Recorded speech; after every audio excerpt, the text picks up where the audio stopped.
What's up, Dragon Brood? So today we're going to do something a little bit different because I'm kind of in the quest to keep finding new content or different types of things that people aren't doing in the Magic space on YouTube. And I came up with an idea because some people on my stream had asked me what I thought about the recent interview on Tolarian Community College with Blake and the professor, and what I thought about the secret lair, Fetchlands, and all that. So I figured I would actually do a reaction video to their interview. I saw a couple of clips. I haven't watched the whole thing, so you should be getting an actual, real reaction. And we'll see. And I'll kind of sum up everything at the end, I guess, on how I feel about all of it. But don't know. I'm going to try something new. Let me know what you think.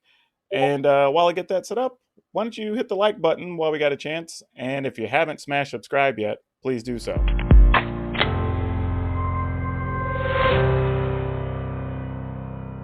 Okay, we're back, team. I got my headset on, all ready to go. So it's a long interview. It's an hour, so I may skip ahead on a couple of spots. I'm going to try not to skip too much important content, and I want to try to at least respond to all the major things that come up. I don't want you guys to feel like I'm like cheaping out on you or trying to, I don't know, take the PC road or anything. But yeah, so let me check it out and see what this is all about. But for some of them had 4, etc. But we can say an average of 5 cards.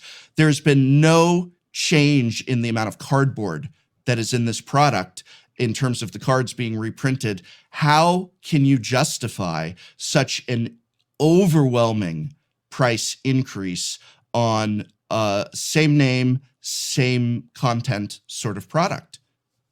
So there's a lot to unpack in that question. So I'm going to kind of roll through some things. Feel free to jump in and ask questions as I talk through some of it.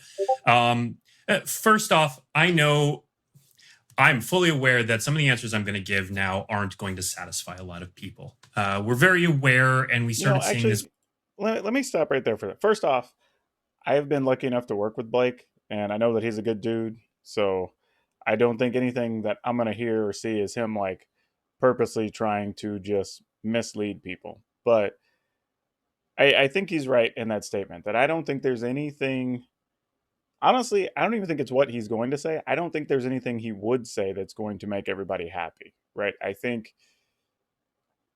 players are going to be upset no matter what answer he gives because it's not going to be the thing they want. I mean, I think Magic, unfortunately, just encompasses so many different perspectives and personalities and whatever that I don't know. I feel like the interview, even going in, is a no-win situation for Wizards or the community. Really, that's sort of where I'm feeling going in. I mean, I could be wrong, but I mean, Blake's only going to be able to say so many things because I mean, he's not one of the decision makers. He's not the people in charge. He's not R&D. But anyway, let me get to his response. With Mythic Edition back in the fall, that there's a certain reaction to higher price point items that I don't want to say caught us off guard because it didn't, but was probably more than we anticipated. And so what we've seen is that high price items, especially as we put out more of them, are seeing more of a negative reaction. And so we're definitely looking at that and watching it and making decisions around that. But lower priced on cards that are in demand for reprints, or lower priced on tokens. That would be a hint about what's in this secret lair. You'll see. It's a fun thing. Okay. More information on that will come up. But the other aspect of this is one of the points you made in there, and I think one of the things you were trying to get at right there, is the number of cards. And one of the big responses we got with Secret Lair Ultimate Edition is it's the same number of cards. Or we announced Chandra Ultimate Spellbook on the same day. It's a fewer number of cards. Cardboard takes the same amount to make whatever the picture is on it. So a lot of people have this notion that it's just this cardboard. And I honestly, I will tell you right now, I do not know what it costs to print this much cardboard. I don't know the physical printing price of that. But let's just say it's $1 for the sake of rounding and me being not great at math. So if it costs $1 to print a physical card, that is not how much it costs from start to finish to produce whatever that set is. So we have to pay, we like to. We pay artists, we pay graphic designers, we pay distributors, we pay all kinds of people who are involved. The design. Okay, so to that point, I think Blake is hitting on a good point that, you know, and I'm not going to, I don't know, I guess, give actual numbers that I do know. But yes, each individual piece has a real dollar amount attached to it. You know, each bit of marketing that goes with it has a thing. But yeah, and some of what he says is right too. That some of the projects there do take sometimes a year and a half, 2 years, whatever. So some things have already been decided or worked on with a certain expectation, whether that's a prediction or projection or whatever, with that in mind from the start. So let's say for the secret lair with the Fetchlands, they thought they were going to do $160 or whatever it is. And you get to the end, you may not, and I don't know this to be fact on this particular product, but if the whole journey of the product was with the expectation of that final retail price, it can really screw up a lot of things for you to just like chop the price down at the end, like regardless of if fans are upset with it or not. Now that being said, it is kind of a high price for 5 cards, but I think what Blake's explaining is there are a lot of things that go into an actual item other than just the actual card itself. So I don't think he's wrong. I think what the professor's getting at though is like, if there's a way that they could be produced cheaper, why was that not the chosen option? I don't think the professor necessarily worded his question as well in saying like, well, this is this much and this is this much. Why? You know, and I think it's more of like, okay, hey, we know we can do sets cheaper. Can we just produce this also cheaper? And even though these are sought after cards, even if you put a premium on it, it still would be a lot less than what they're selling it for now. And everything that you're saying right now, it sounds like it's going in a very opposite direction of the 5 cards that are reprinted in Secret Lair Ultimate Edition are some of the most in-demand cards right now. So why would we ever sell those for $20? Is that a fair reaction? That these are the cards people need to play the game more so than any card in Chandra's signature spellbook? Because while certainly there's now we'll say here before Blake gives his answer, because I haven't seen this part, I don't know what the answer is, but I think this is one of the interesting things that people are always going to have an issue with Wizards, right? Because Wizards, rightfully so, isn't going to speak to individual card values, nor should they ever, nor would I expect them to. I think if it's something you want as a fan or as a player or whatever, just remove that from your mind as ever being a point, because it's not going to happen. And I don't blame them. I wouldn't either. For logistical reasons and for legal reasons, I would never mention it. But there is something to be said for about card desirability, you know, and I would like to, I mean, just making a prediction is probably what Blake's going to speak to. But I do think there is a case to be made that if something is more desirable, then it should come with a premium price. Now, granted, maybe not 160, but maybe it could have been 99, or maybe it could have been like 115, right? But either way, there is some equity loss in there. That why this I'm trying to figure out a way to explain it. I mean, I know no matter what I say in this video, people are going to probably blow me up for it. Think about this from Wizards' perspective. You could either sell these things as a 5-card set for a premium. Now, premium being whatever value. Like we can talk about what premium means as far as that value. Like that's an arguable question there, or wording, I guess I should say. But If you don't do that, then your other choice is to make them available just in a product. And I would only, me personally, if I were making a decision with R&D or Wizards or whatever, I would only do that if I thought the product needed a big boost. So if I wasn't sure something would sell, or I thought this was weaker than one of our other releases, then I might include some of the fetch lands in there just to help it drive sales. But if I'm confident in the products that are coming up, or I think we have enough cool promotions, then like at what point do we utilize this tool? Because that's ultimately what it is. You know, if you go back and look at like Termagoyfs and Liliana the Veil, the different swords, you know, the artifacts, Swords of Fire and Ice, that stuff, right? Like there was a point where those were all premium cards and those help sell sets. So reprinting those and putting them in things actually was good for business. Could you sell them as a unit or special sets or whatever? Sure.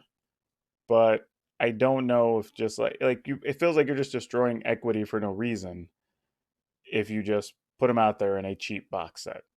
So yeah, still the premium. I just, you know, maybe the 165 is just too high. Here's the part where I'm going to give the answer that I think a lot of people are not going to like, but it's simply the truth, and that's all I'm here to share.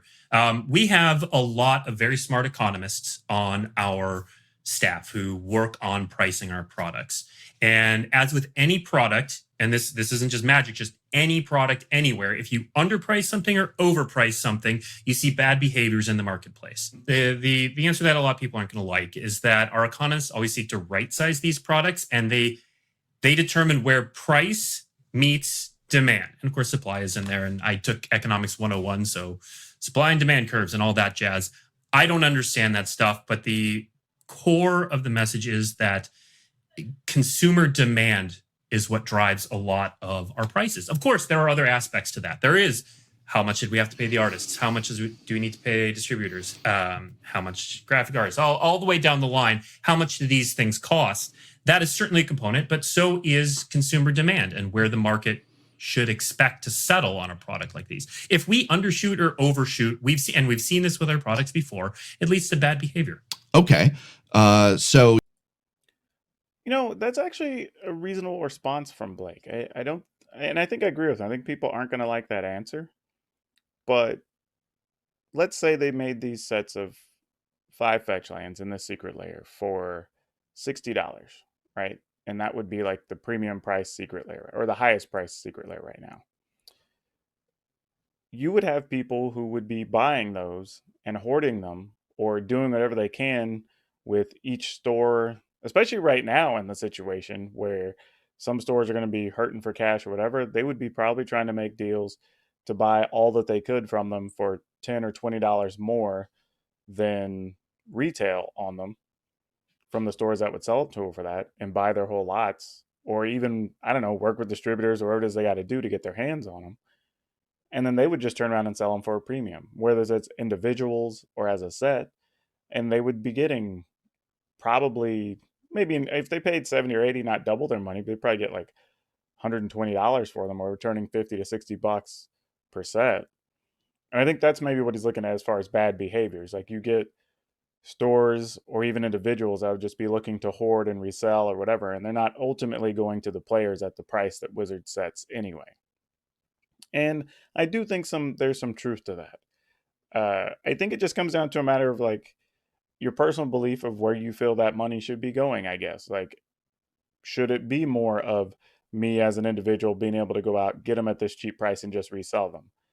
But if that's the case, why shouldn't Wizards just sell them at, now granted, maybe 160 is too high, but let's say something real. Let's say 120, right? Why shouldn't Wizards just be the one selling them at 120, or your store, local store, selling them for that?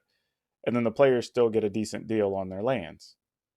You know, I think that's the thing that Blake's kind of hitting on. That the goal is for them to find the price they can sell it for at the most that still allows you to get a slight deal based on the current demand of them. But I don't know. That's a tough one. But yeah, I think there's some people who probably did take exception with that answer, I'd imagine. On that idea of bad behavior, isn't that just an indicator that you need to print more supply to the demand? That it isn't that you're not charging enough, it's that you're not printing enough. For example, you're only offering a maximum of 10 of these to stores. And that seems like that is encouraging bad behavior on, quite frankly, the supplier's part, that you're going to perhaps, point a finger at stores and say, well, look at them. Now they're selling it for a lot more than 165. Yeah. So let me get, because that's a great question. The limited 10 copies was another big point of contention. But I think this is one of those areas where we can do a better job of kind of educating the public.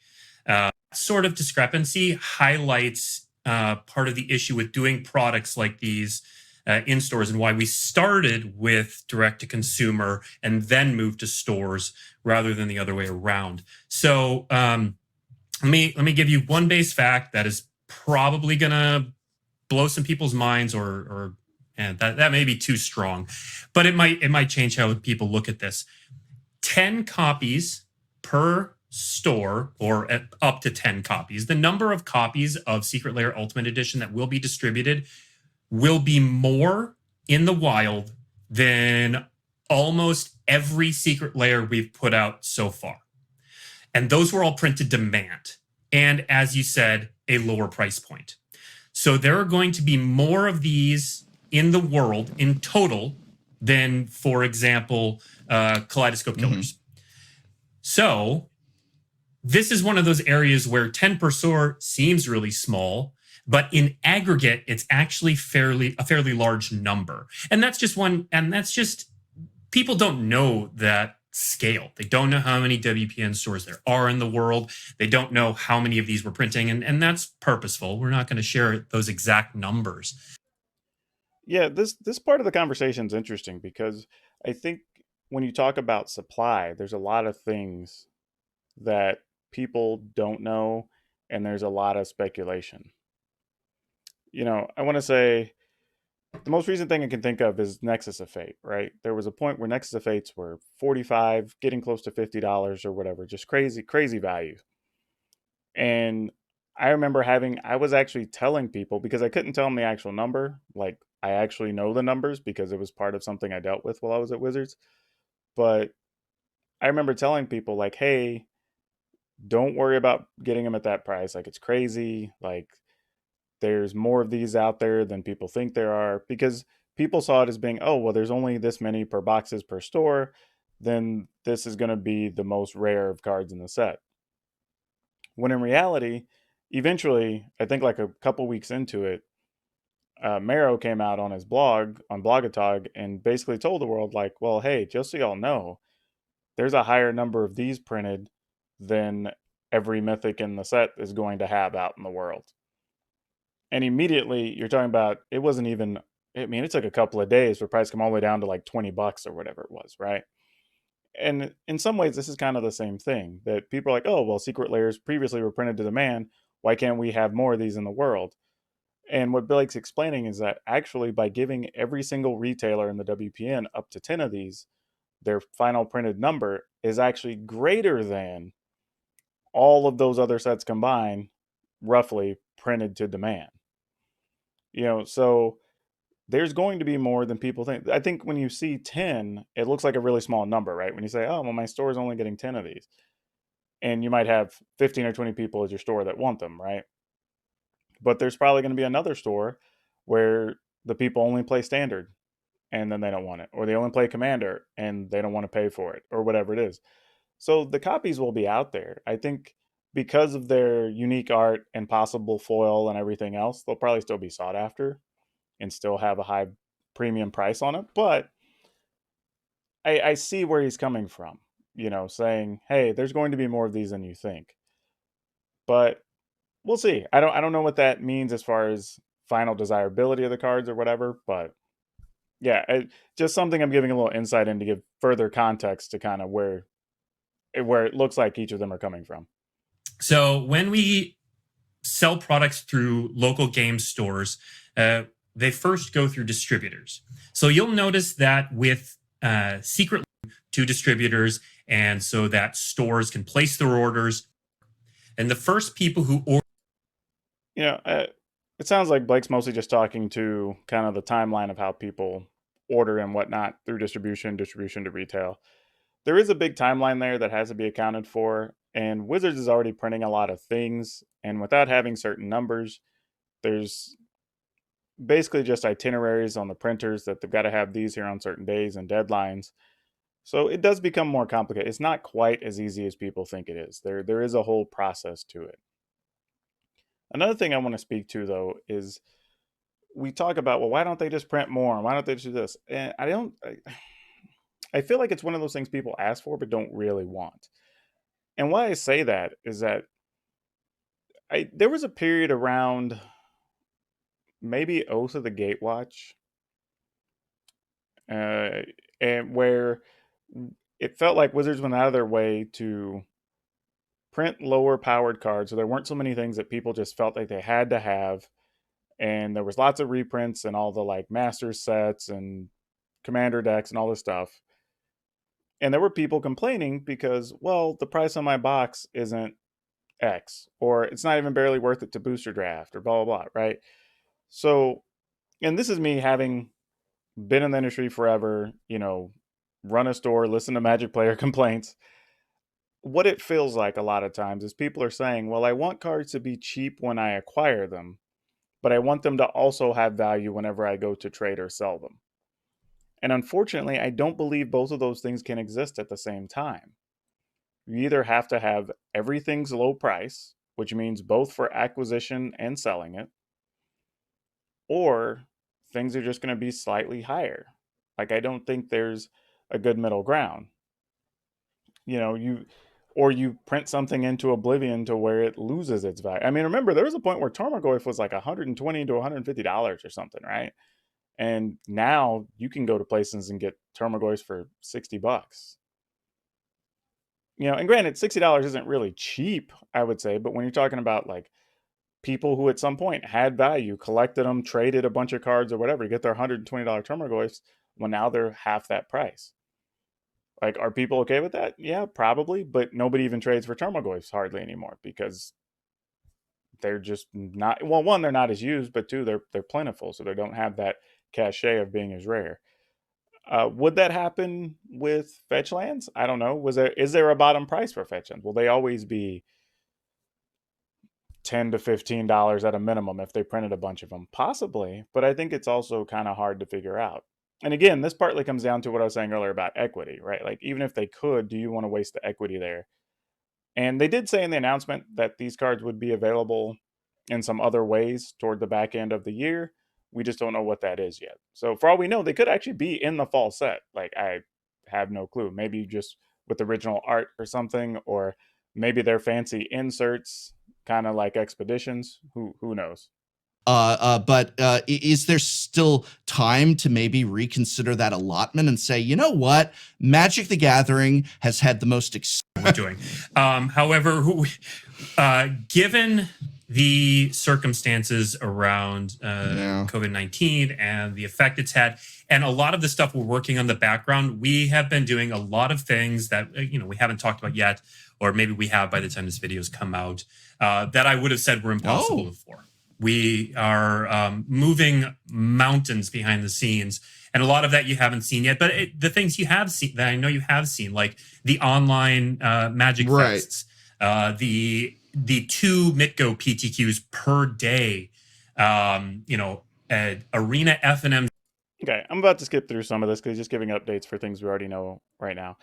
But I will say, like, to Blake's point, some stuff just has a rough timeline. Now, it's possible that if enough retailers said, hey, these sold out instantly, is there any way we can get another wave of them?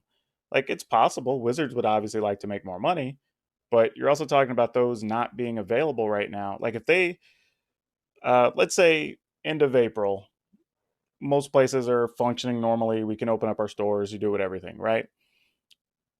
And then they sell out on day 1 or 2 that they're reopening. Everybody contacts Wizards. So by mid-May, let's say, they're requesting more. Well, there's a good chance, even if they got that information, because then they'd have to send out a survey to everybody or an email and wait for responses or whatever through distributors or whatever. However they want to get their information. The information comes back in. We're talking about already being like at the end of May. and then the next wave isn't even available until October, probably, if you're lucky. If not, it's like a Christmas release, which is possible. Maybe that's something they do, right? They move stuff around and prioritize it, and maybe that's something they can make available to retailers for Christmas. For like, hey, here's the thing, you want to be able to sell some more stuff around the holidays. Here's some stuff to like boost your sales and help you out after the crappy spring quarter that you had because of this whole COVID thing, right? So maybe that's something Wizards will do, but this isn't a quick turnaround thing at this point. You're talking about something that'll have to be done because it's also a specialty product. Like it's printed a very specific way, it's boxed a certain way. Like it's not like it uses the materials of another set. So I'd imagine, and I don't know the full logistics here, but from what little I do know about the printing process, like I'd imagine the whole rig has to be reset to print something like this independent of the other stuff because it's just not the same in any way as far as the automation for it. So I don't know. It's possible. It could probably be done. But yeah, it's not just a flip a switch and print more like people would expect. Well, yeah, that box, were I to hold it up, would fill the screen. That box is huge for five individual cards.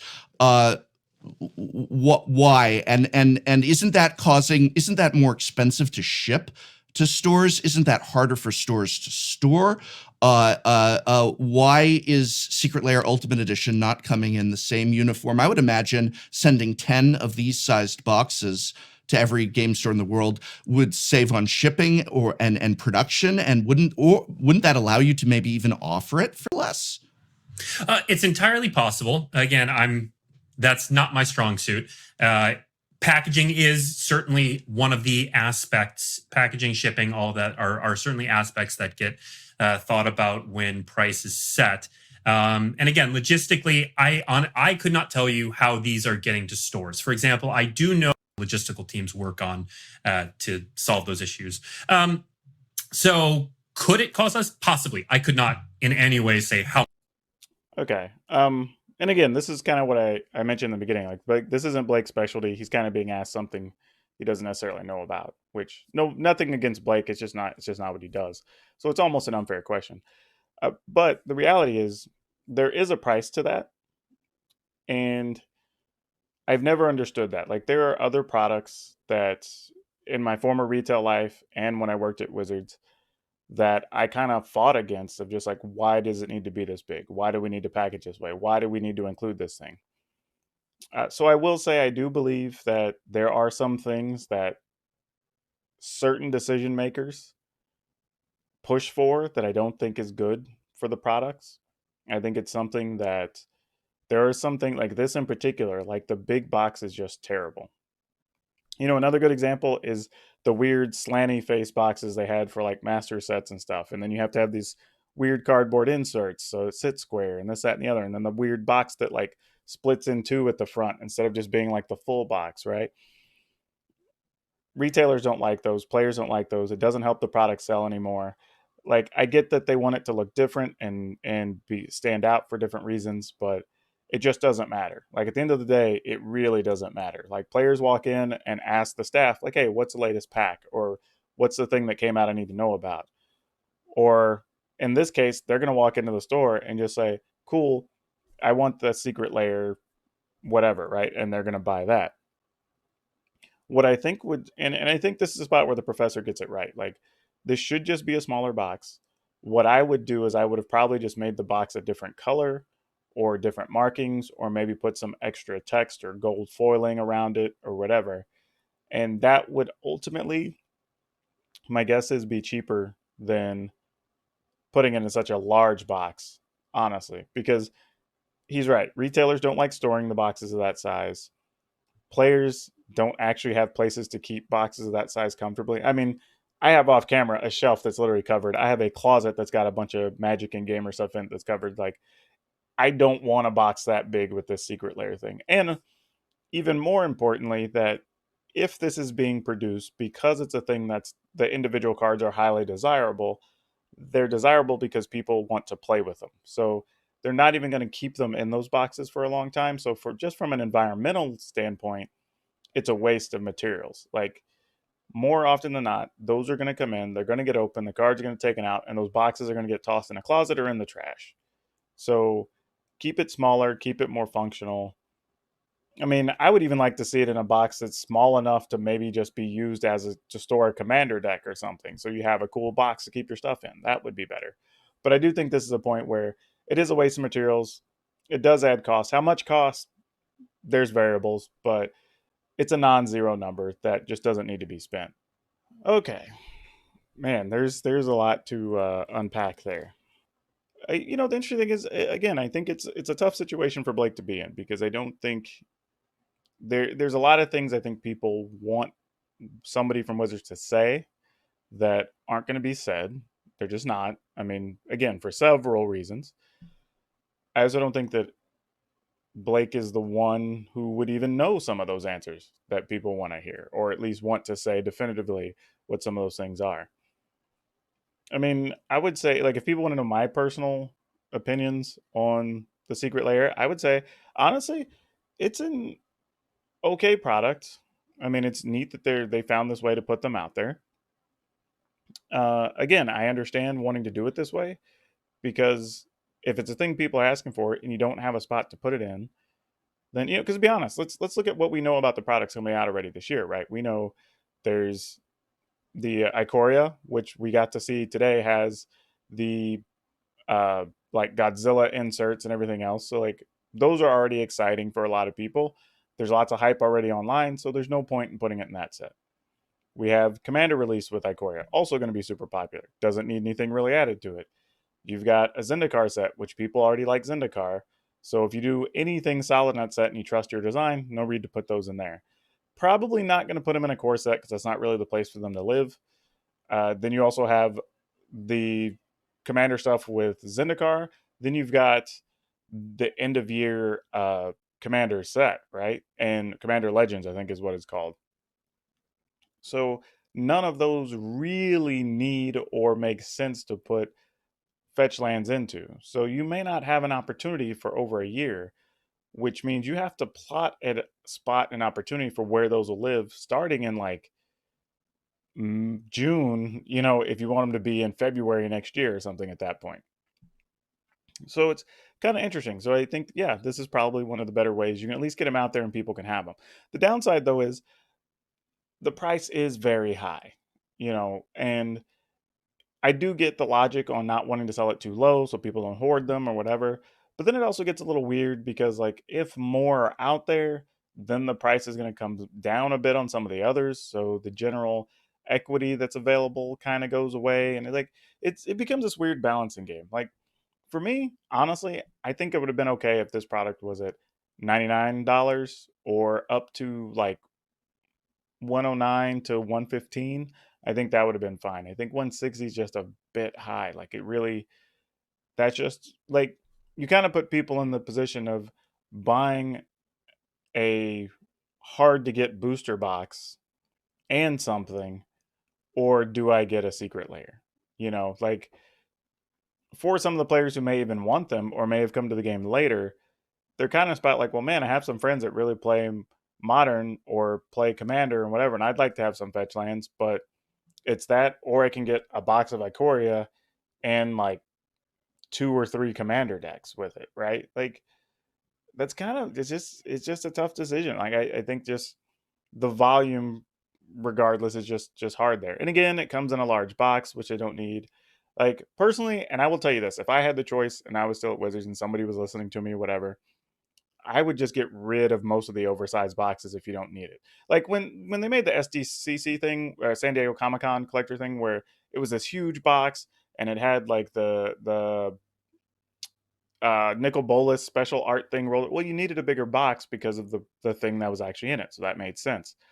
But in this case, nobody wants a really huge box. Nobody needs a really huge box. Like it's bad for storage, it's bad for retailers, it's bad for the collectors, and ultimately the thing's just not going to stay in the box from, I would venture, more than 70% of the people who buy it.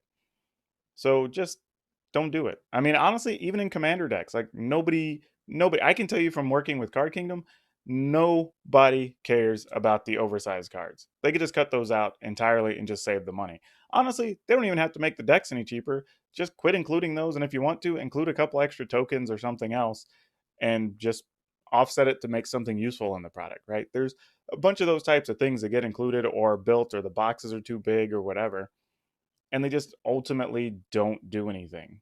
I mean, we still get those weird spacers in the bundles. Every collection I buy from somebody or whatever, like there's multiples of those in there. Like nobody uses them, nobody knows what to do with them.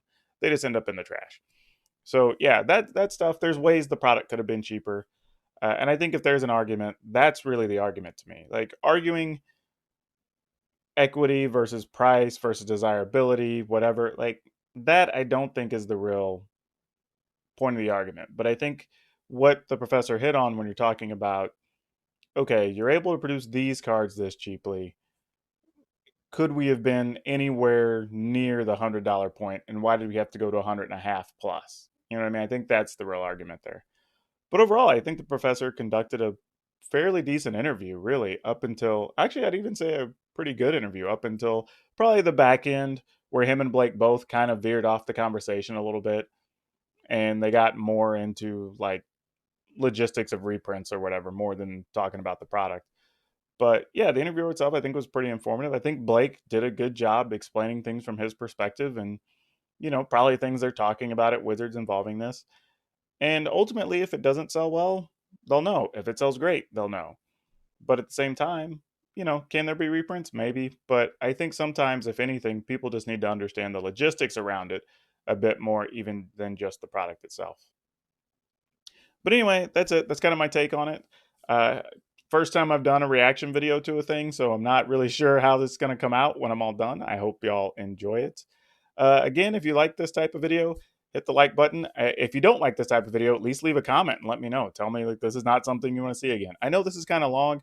It's a little tough because the interview itself was long, and I did have to cut some of it out just to make this a watchable length video.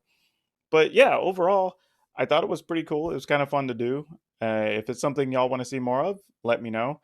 And either way, if you could, remember, please subscribe down below. And we will catch you next time.